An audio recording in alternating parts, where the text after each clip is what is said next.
Good morning.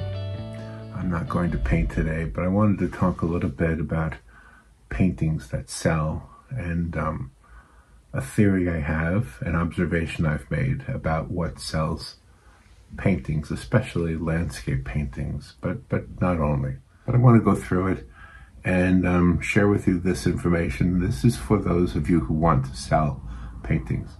I know a lot of you are like me and you paint cards as gifts or larger paintings as gifts, and you're not necessarily interested in supplementing your income. It's for me, it's a way of giving something. In the case of the cards I've painted, I will be donating probably most of them to the church that I go to in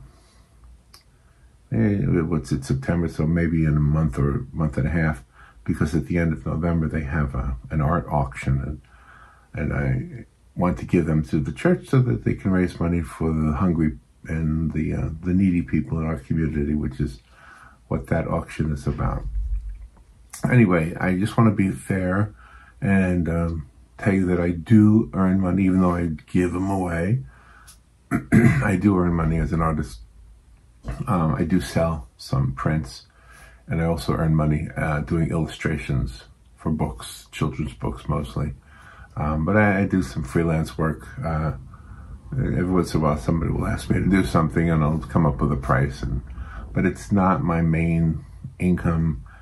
I'm retired from radio, so that's my full disclaimer right there. Robin and I worked in radio for, 34 years or something like that. I can't remember, 34, 36.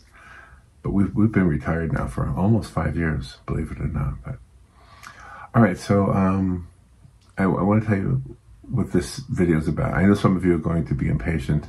I promise you this information will help you, even if it's just a little bit. So I do, just to be fully transparent, I do earn some money with landscapes and other subjects, and I want to share with you the observation that this video is really about. If it looks like I'm reading from my screen, it is. I am, because I've written a piece out, which again is going to be in the description. So here's the thing. I have stumbled upon a secret, making it a little bit mysterious by calling it a secret, but I've stumbled upon something, I'll call it a secret, to landscape paintings that sell the best. And I think I know why. The ones that sell. I think I know why. So I noticed a beautiful sunset or a beautiful landscape of a meadow will get a lot of attention from admirers and from fellow artists, and sometimes the paintings, or rather prints of the paintings, will sell now and then. Just the sunset, just a tropical, a palm tree and a sunset and a rowboat or something like that. But the one category of landscape that sells the best, at least in my experience, are the landscapes of specific locations. So, for example, this painting, I'm going to show you some paintings here. This painting of landscape I did of Paynes Prairie, which is about 30 miles north of where I live, has been one of my best sellers. I painted this years ago, and I continue to get orders on Fine Art America for prints of this painting.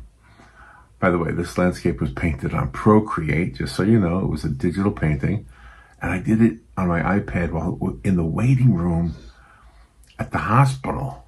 Robin was seeing a doctor, and I was waiting for her, and I had my iPad, and I knew she'd be in there for a couple of hours or whatever. And so I had taken a photograph on the way to the hospital. I took it through the window of my car, and I used that photograph as a reference photo, and I made this painting of Paynes Prairie, which, if you're not from Ocala or Gainesville, Florida, or Central Florida, you probably never heard of Paynes Prairie. But I'm telling you, this one sells a lot. I'll tell you why. Just give me a second here to get through my notes. This is not, don't think it's because it was digital either. It's not the medium that sold the painting. In fact, the buyers probably don't even know that it was a digital painting. They probably don't even care. They don't care. They don't know, and they don't care. It probably would have sold just as well if it was a photograph. I probably could have taken the photograph that I took and posted it on Fine Art America. But my theory as to why I think this one and the next few examples are my bestsellers, I'm going to tell you that in just a bit. This is a watercolor greeting card I did of two friends. There's nothing about this painting that would tell anyone that this is a scene from Central Park in New York City. But it is. Absolutely. And this one sells a lot of prints of this one. I have a theory about that. Why does that one sell so much? So here's another one. This watercolor, also painted on the greeting card, sells a lot of prints. But why? Why does this one sell a lot of prints? Why do the three paintings I have shown you so far sell so often? And this one, and this one, and this one have not sold any. Those ones have not sold any. The first one I showed you is titled Sunny Trail, by the way. The second one is titled River Bend. And the third one is titled Winter Breath. All right, that's important to know. So let's look at what the experts say. The experts say that the following subjects sell the most on paintings. Let's go from 10 to 1. Number 10, they say nudes. Number 9, impressionistic landscapes. Number 8, wildlife. Number 7, seascapes, harbors, and beach scenes. Number 6, figure studies, excluding nudes. Let me close my shirt. And number 5, dogs. Number 4, abstracts. Number 3, modern or semi-abstract landscapes. Number 2, local views. And number 1, traditional landscapes. Please listen until I get to my abridged, to my amended list that I just told you. In a second, I'll get to it. I think this list is from an expert who has studied the subject way more than I have, so we'll consider this the experts list. I do think, though, to be honest, that they're leaving something out of the list that is more important than the list itself. I'm going to get to that. Let me say the list doesn't include cars. There's no cars on that list. I sell prints of cars. I know. We haven't talked about this a whole lot, but here's one. This painting of a 1965 Ford Mustang. I did this several years ago. And this one sells a lot. This one sells all the time. And you might remember this one that I painted with watercolor on a greeting card not that long ago. The original painting, not the prints. The original painting of this old car had an inquiry the same day I painted it.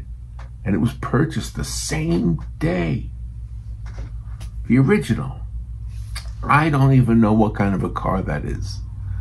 But it sold because somebody does know what it is, and it struck a chord with somebody, and that's why it sold.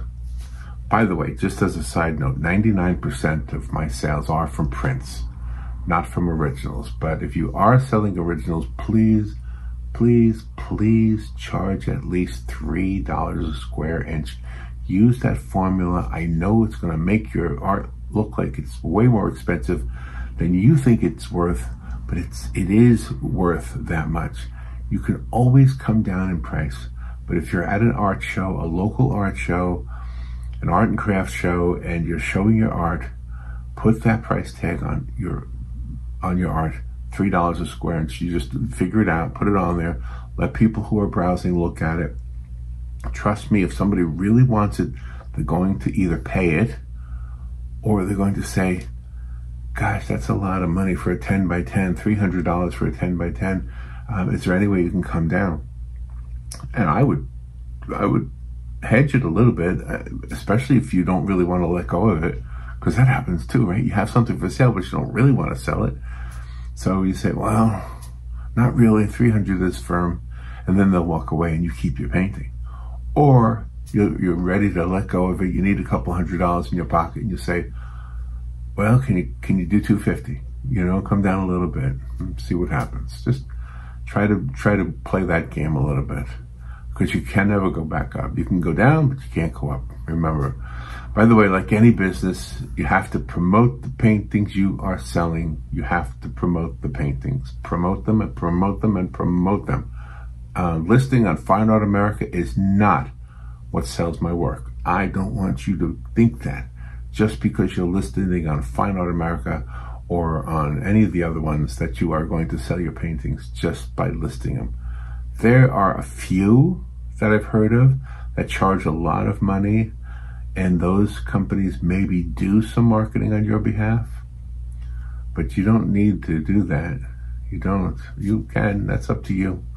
And you can pay for advertising on your own as well. But I'm going to tell you how I do it. And again, keep in mind, I don't do this for a living. I just do this as a supplement. It's probably Christmas money, the best way to explain on my end. But 99% of my sales are from prints, not originals. But anyway, I do charge $3 an inch, a square inch. So you have to promote. Listing on Fine Art America is not what sells my work. Fine Art America does a great job handling the financial transactions, the printing and or manufacturing, and the shipping, of course. That's why I use Fine Art America. That's why I use ArtPal. That's why I use Redbubble. They do all the printing. They do all the shipping. They take the order. They distribute the money. And you can name your profit. By the way, don't let anybody tell you that you don't make much money, because it's all up to you. The amount they charge, you add a dollar amount to what they're asking for, and that's what you get. Now on the greeting cards, I don't ask for much. On the prints, I do. I ask for a fair amount on the prints, but the greeting cards, I'm good. I get a dollar every time somebody buys one. It's okay with me. But none of those online resource markets sell my work or they don't market my work. They just list them. I'm the one who has to market them, and I market them the following way. I use social media. So I use Facebook, and I use X, which used to be Twitter. I use Tumblr and Instagram and LinkedIn, and I even use Threads. I love Threads, by the way. Threads is a good one. But showing my work on social media and including a link to Fine Art America or Redbubble or ArtPal, including the link, that's important. It's been the single most successful marketing tool that I have used. Sorry, something's in my eyes. And it only costs me time. It only takes me some time. It doesn't cost me any money. It takes me a little time. And then I have to not only post it, but I have to write a little blurb about it. And I think that the combination right there is what sells the paintings or prints of the paintings. But that right here, now I'm zooming in on the real crux of the matter. The secret is in the written word, the description. The people will look for things on search engines. The words are called SEO, search engine optimization. You might know that or might not, but it's the description that makes the difference. Some people will say algorithms. I know that's like one of these words that you say, what? Just think in terms of audience. Try to market to your audience. Audience. Replace the word algorithm with audience.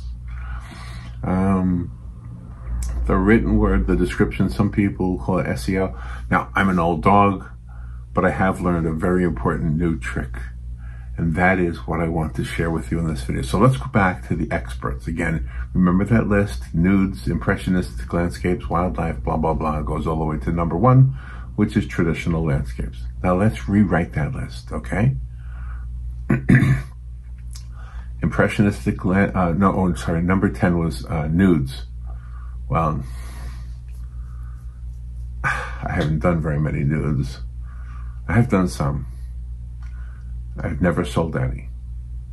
But if I was going to guess what sells, I would say commissioned nudes sell.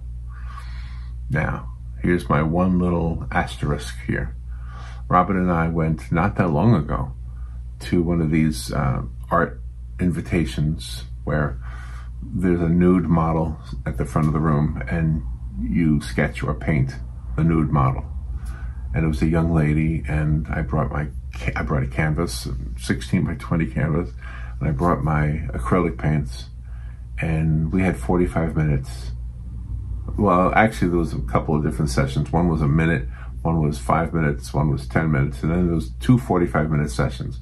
Well, I can't paint a 16 by 20 painting in 10 minutes or 1 minute.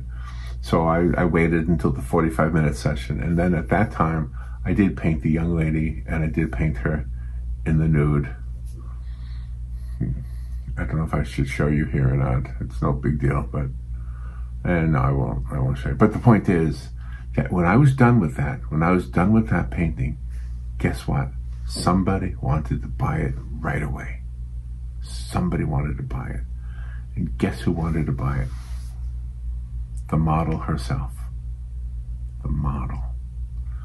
So I didn't sell it to her. I gave it to her. But the point is that it was, in a sense, commissioned. So I think commissioned nudes sell. I don't know. I don't really know. That's my guess. And then when it says impressionistic landscapes, I would add a specific identifiable place. Do an impressionistic landscape of Utah, or of Big Ben, or of I don't know, of the Eiffel Tower. An impressionistic, something somebody might have a connection to. Wildlife is named, but don't just say wildlife. Have an elephant or a lion or an eagle. But even better is to say, for example, an elephant in Africa, or a lion in the Gur forest, or a bald eagle in the Rocky Mountains. Just something that makes it more specific, something somebody would search for, okay? With seascapes, harbors, and beach scenes, be more specific. Say Big Sur, California, or Bar Harbor, Maine, or Miami Beach, Florida. When it comes to figure studies, I don't know about figure studies, but I'll tell you, I have sold some. I've sold some of dancers. And that's what I put. I put people doing the tango. I said the tango, or whatever I called the dance. Hockey players. I've done generic hockey players, not specific players, but just these generic impressionistic paintings of hockey players, ice skaters, rock stars. I've done rock stars. Just generic guys with guitars and big hair, and yes, and or you put a Gibson guitar in the picture, and you call it the Gibson guitar, or you call it a Martin guitar, or something like that. Same thing with motorcycles. Don't say motorcycle, say a Harley Davidson, or a chopper, or something like that. The next category was dogs. I wouldn't just say dogs. I would say border collies, or Dobermans, or German shepherds. I would name the dog breed. Absolutely. Abstract, not just abstract. I would say, if there's no way to, like, if you're looking at it and you can't tell that it might be a person or it might be a landscape, if it's completely, truly abstract, then say abstract and warm and cool, or abstract of light and dark, or better yet, how about a name that just is as abstract as the painting itself? I came up with two. Iridescent solitude. Iridescent solitude. Now, nobody's going to be searching for that. So make sure you put the words abstract painting of iridescent solitude and come up with some kind of a description of what emotion that painting evokes. That's how you get people to your painting online, and that's what might sell it. Another one I came up with was mindful prerogatives. I just made that up. But you can imagine that if you have an abstract painting called Mindful Prerogatives, and you talk about in your description some kind of a reason for that title, and use the word painting, use the word artist, use the word oil painting, use the word, compare it to Van Gogh, compare it to any famous artist that you might want to relate to, or have the buyer relate to. Use words to attract people to your art, okay? Number 3 on the list is modern or abstract landscapes. I would say make it more specific. Make it New York, the Grand Canyon, children in the park, and anything like that. Number 2, it says local views. I would say local views for me is actually number 1. But don't just say local views. Say Barnegat Island or Paynes Prairie, as I have, or the Santa Monica Pier, or the Lake Ridge Winery, something like that. People will be looking for those things because they have a connection to those things, and they will find your painting. So it's all about the words you associate with your art when you're listing your art. And number 1 on their list, on the expert list, is traditional landscapes. I would say a sunset in Fiji is better than just saying a sunset. A meadow in Colorado is better than just saying a meadow, or a meadow in Denver, Colorado is even more specific. Or Knott's Vintage Farm, it's a specific farm, or Mount Denali in Alaska, you know, or something even more specific. My trip to Mount Denali in Alaska. Make sure the words. So the way I'm telling you I do it, I put it on social media. I have sometimes a quote from somebody or something that might attract people to it. And I'll be honest with you, I stumbled upon this quite by accident. I was getting a lot of attention from some of the things, and I didn't know people were finding them because of the words and not because of the pictures. But then when they got there, then they saw the picture. And then they saw the link to buy the picture. And that's how I make a couple of extra dollars. All right, now I want to tell you my thinking as to why. Why is this? I think I kind of touched on it already, but I do think it's because of romance. I really do. There's something romantic, not necessarily in the lovey-dovey definition of the word, but there's something romantic about your memories. There's something romantic about the nostalgic things that you have in your heart. I think the reason why I get so many prints of my paintings of Paynes Prairie in Gainesville, Florida, or Gamble Rogers State Park, which is over near St. Augustine, or the 1965 Mustang, or even the Airstream Silver Bullet RV that I sold, not the RV, but the painting of the RV, is because the buyer had some kind of a romantic or an emotional attachment to the image in the painting. That's what I think is the key, right there. In the case of the Friends in Central Park, you can't even tell that that's Central Park from the painting, but the title says it is, and so it sounds. And maybe the word friends, maybe I was piggybacking on the TV show popularity. I didn't intend to do that, but maybe that's what gets people to that particular painting. If it does, it does. Paynes Prairie, guess what? It turns out that students from the University of Florida drive out there every single evening to watch the sunset on Paynes Prairie. Students at the college go to watch the sunset. Oh my gosh. That's why it's so romantic. That's why it sells the most. Because they all have these wonderful romantic memories of going out there with their friends or maybe by themselves. That's why it sells so much. And I stumbled on that. I had no idea. Keep in mind, I painted that in the hospital. I wasn't doing anything romantic. Robin had to be at the hospital early in the morning. So the sun was low in the sky. So it kind of looks like a sunset. And I painted it on my iPad.